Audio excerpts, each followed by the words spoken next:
everyone and welcome back to the channel. Today we're going to be doing something slightly different, as you can probably already tell. My name is Rich Pearson. I'm a professional counsellor and psychotherapist based in Falmouth in Cornwall, and today we're going to be doing a review on a book written by Adrian Chiles called The Good Drinker.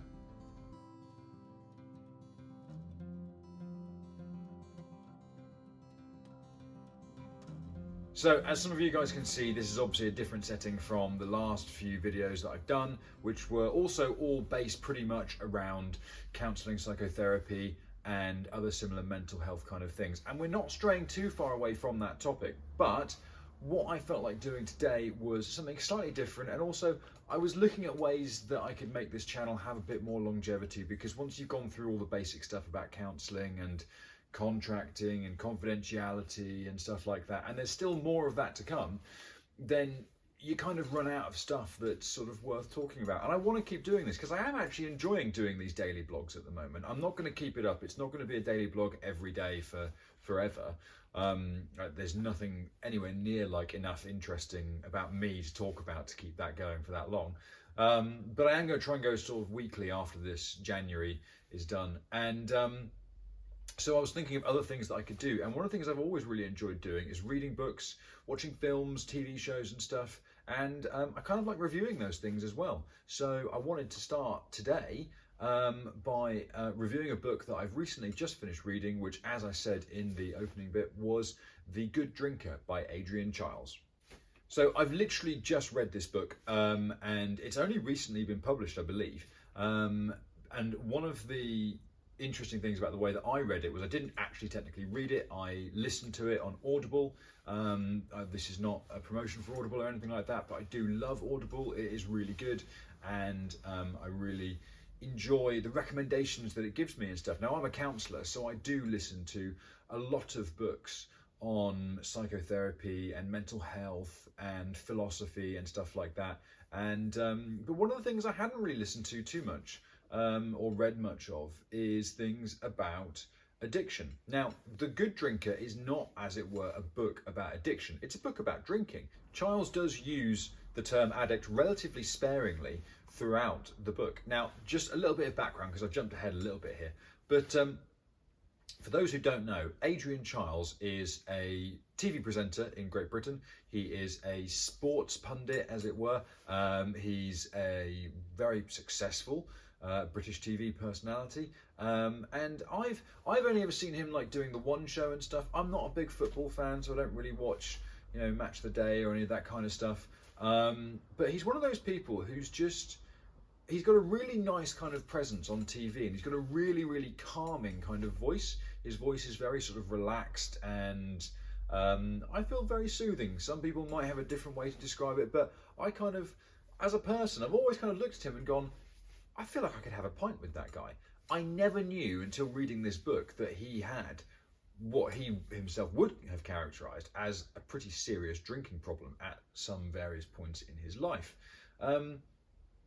And the good thing about listening to this on Audible was that Adrian Chiles himself narrates the book, and he's just got a really good, nice speaking voice. He's from I believe he's somewhere in the Midlands, and he does say in the book, because it is partially autobiographical, which is really nice. I always like it when someone does something like Stephen King when he wrote On Writing, which is a book about how to be a writer of any kind, really. But he also includes lots of autobiographical stuff, because you kind of, it's basically it's the kind of stuff which fleshes out the author's kind of CV for why they have a reasonable ability to talk about this. And Adrian Chiles, going into his story about drinking and his life and the things that have made him more attracted to alcohol than it turns out the average person, it really helps you to understand this. And I recognised so much of that when I was reading it, because I'm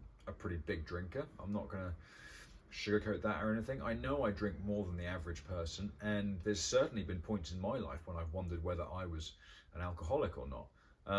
Especially, I think, during my time at university. I've definitely chilled down quite a lot now, and like Adrian Chiles himself suggests, I'm currently doing dry January, as he does as well. But the really interesting thing about The Good Drinker as a book, other than the nice way that Charles writes and the way that he reads it out when you listen to it on the Audible version, and the nice autobiographical stuff in the background, when you get down to the actual therapeutic kind of side of it, and again, it's not therapeutic advice. He's just saying this is kind of what I've done, but there is a real big stigma within medicine and therapy and generally the society in general, that if you have a serious drinking problem, if you are a quote unquote alcoholic, then your only option in order to fix things is to go to Alcoholics Anonymous and to stop drinking for the rest of your life. Now, Adrian Charles doesn't debunk this, but he has some interesting views on it. And essentially, what the book is about is how moderation can be a really good alternative to complete abstinence. Now, again, I can't remember every word that he read in the book. I've only listened to it once, and usually I listen to books like this, books that I like, and I do like this book a lot. I usually listen to it 2 or 3 times, so I can't remember exactly everything that he says in it, so forgive me if I make any mistakes here. But I think there are points. I mean, he interviewed, for example, Frank Skinner, who is a very well-respected British comedian, and Frank Skinner is. I didn't even know this, but Frank Skinner stopped drinking completely 30 years ago. He's been teetotal for 3 decades now, and I think the impression that I got from the book is that for some people, yeah, stopping drinking altogether, complete abstinence, is the only way to go. Because there are some people who literally only drink to seek oblivion. I don't know if that's Frank Skinner or not. He had his own reasons for making the life choices that he's made, positive or whichever way you'd like to look at it. But yeah, I think, and again, that's another interesting part of the book, is because you, as a heavy drinker, but not what you might per se refer to as an alcoholic, Adrian Charles talks about the excuses that he himself comes up with or came up with throughout his life to say, well, I'm not like one of those alcoholics. I don't just drink to fall over and vomit and drive my car or wet the bed or anything else like that. And when he was saying things like that, I was just, those things were ringing so true in my head, because I've used that excuse. And people have said to me about my drinking over the years, they've said, oh yeah, you do drink a lot. And I'm like, well, I don't vomit on myself or fall over in the street or anything like that. I have done those things before, especially when I was younger, but definitely not recently. And there was so much there that made me just go, that makes sense. That rings true. That sounds like something that I would do and say. So I don't know if this book just personally rang, very true for me, but I seriously doubt that I'm the only one, because there are so many people I know personally, and I can see so many people that are similar to myself and Adrian Charles, for whom drinking has just been has had a really positive effect on life. It's certainly what I would feel. I feel like my life would be less colourful if I didn't drink, but at the same time, I'm engaged to someone, pretty much married to someone who doesn't drink at all and who really enjoys their life as well. So it's not that I think my way of living life is the right way, and it's the same with Adrian Charles as well. But with The Good Drinker, there's more interesting stuff other than just the things which made me go, oh, that's kind of cool, or yeah, I can relate to that. He goes a lot into potential things that can help, and again, I don't view The Good Drinker as a self-help book, because I don't think Adrian Charles was writing it to specifically prescribe, like, this is the way that you should do things if you are an alcoholic or if you have a drinking problem, because serious drinking problems require specific and measurable solutions from healthcare professionals or therapeutic professionals like myself. I'm not an addiction specialist, but I do work with people who do have addictions, and I'm always happy to try and help people where I can, and if I get out of my depth, I signpost people a bit. But what Chiles does do, sorry, I'm doing a lot of kind of like disclaiming here, but also I want to be really clear about this because it's not my book and I want to, be reasonable about it. But what Chiles does do really well is he gives lots of strategies that have worked for him. For example, he talks about the number of units that he drinks every week, and he uses it as a way of making himself just be aware of and think about what he's actually putting into his body. Because one of the things he talks about in one of the chapters, which is absolutely great, is how everyone lies when the doctor asks them how many units of alcohol do you drink a week. Or at least you think that everyone lies. Now, I'm one of the people that lies. I definitely do. When a doctor says to me, how many units do you drink a week? And I say, 15 to 20. Because I know that 14 is the recommended limit. And I know I want to believe that I'm just a little bit over it. But in reality, I'm probably quite a bit more over it than that. But of course, this idea that everyone lies and no one only drinks 14 units a week. Chiles himself was really shocked when he actually did some research on that and found that I think it's about 70% of the country drinks 14 units of alcohol a week or less. And actually it's a minority of people that drink more than 14 units a week. And you're like, that can't be right. But obviously when you go to the pub and you see other people who are regularly going to the pub, you start to think of that as not the whole world. That sounds like you've got a really sort of closed in kind of thing, but you just kind of, it's your sort of social world and everything else and stuff. And you know that there are millions of other people up and down the country doing exactly the same thing. But then you forget that there's nearly 70 million people in this country in itself. So there's a whole lot that are actually, quite happily drinking in moderation or not at all. And those amount of units, being able to keep track of them, Chiles actually gives you some really good strategies to do that really well. He describes how it's really helped himself because he's going, okay, because I might have been able to match Adrian Chiles when we were both younger men in terms of drinking and stuff, but he describes, sometimes in his youth, drinking over 100 units in a week, which is, I think that's equivalent to like 6 pints of Guinness and a bottle of wine every day. And I certainly don't think I could do that. I remember a time at university when I remember I had a drink every day for 14 days and it was a lot of drinks and it was just a really great time. But I also remember at the end of that being quite depressed and a little bit unwell. But either way, I digress. But just being able to like look at yourself and go, oh wow, that's actually quite a lot that I'm drinking. And then from there, Chiles does a really great job. And he does this in such a no-nonsense, Midlands kind of way that it is really effective.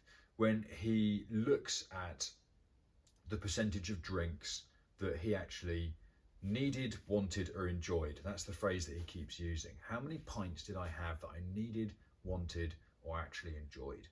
And he describes, he goes sort of decade by decade. In his 30s, he's like, it's probably 50% of the drinks that I had, I didn't need to have them, and I probably didn't even enjoy them. And it's like, that's a sobering thought, pun intended, genuinely, to look at how much you're actually drinking and then the reasons for it. I'm definitely going to listen to this book again because there's so much stuff. I'm not going to go through all the things that I liked about it because it'll end up just being me telling you all the bits from the book. But Adrian Chiles has a really great delivery. He's been in broadcasting and journalism and public address for 30 years now, I think. And he's been really successful, and he clearly knows how to tell a narrative, and he's very self-deprecating at times, and at other times he brings kind of praise upon himself where he, I think, rightfully deserves it.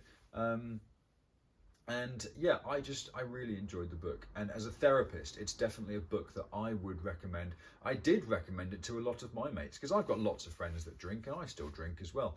And it's something that I recommended because it's just a nice alternative to that relatively sometimes bleak idea that your only option if you have a drinking problem of any kind is to stop drinking entirely.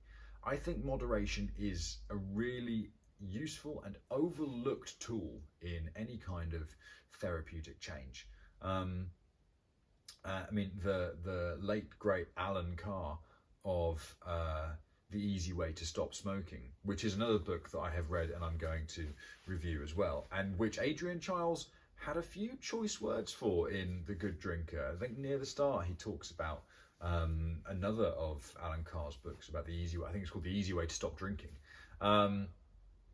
And Alan Carr is another big fan of complete abstinence rather than moderation. And Adrian Chiles, I don't think, Alan Carr is a very well-respected addiction specialist the world over. And Adrian Chiles has done a few programs on addiction and drinking and stuff like that, but mainly he's a sports broadcaster, so his credentials maybe aren't quite as equal. But in the same way, he does do some really good work at cross-examining some of Alan Carr's theories in terms of how the only way to be free of alcohol is to have complete abstinence. And again, I think personally, for some people, that is true, because I know people who, once they have a drink, they cannot stop.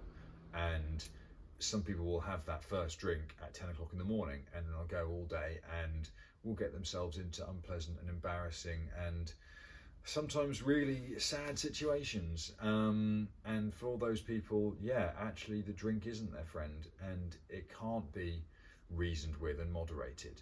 But for a lot of people, I think just being able to cut down, and I look at it kind of the same way that I look at vegetarianism. I'm a vegetarian, but I don't try not to preach to people unless they really get in my face about eating meat and stuff. But if we all just cut down a bit, that would make things better. But obviously it's not in the particularly financial interest of big drinking companies if we all stop drinking. And Chiles does address this as well in the book. In summary, I really liked The Good Drinker. I think it's an important book. I think it's a book that needed to be written. I'm really glad that Adrian Chiles is the person who wrote it. I'm going to have a look and see if he's published anything else, because I would like to read more of his stuff. And I'd really recommend that you go and read it, or potentially even better, go and listen to it on Audible. Again, I'm not sponsored by Audible. It's a really good service they offer, and I really like listening to books, especially books that are read by the author, because you can hear exactly how they wanted it to be. And I don't think there's many better people who could read a book about working class addiction in terms of drinking, from someone who grew up in the Midlands, I think Wolverhampton, Black Country kind of area, than Adrian Chiles. You couldn't have a better person to read a book about that, and you couldn't have a better person to write a book about that. So yeah. Thank you very much for watching this short review of The Good Drinker by Adrian Chiles. I hope you enjoyed it. I don't know what I'm going to review next, but if you have any thoughts or anything of books, films, TV shows, anything that involves psychology or philosophy even, or anything else like that, or mental health and depictions thereof in any kind of media, I'm always interested in new stuff like that. One of the things I know that I'm going to review next is Channel 4 recently did a short film called I Am Ruth, starring Kate Winslet, and me and my wife watched it the other day. My wife, my partner, whatever. I wanted to do a review on that because that was really thought-provoking as well. But I hope you enjoyed this. If you'd like to see more stuff like this, please subscribe, and I will see you guys all tomorrow for whatever I do next. So thanks very much. Hope you're all doing well, and take care.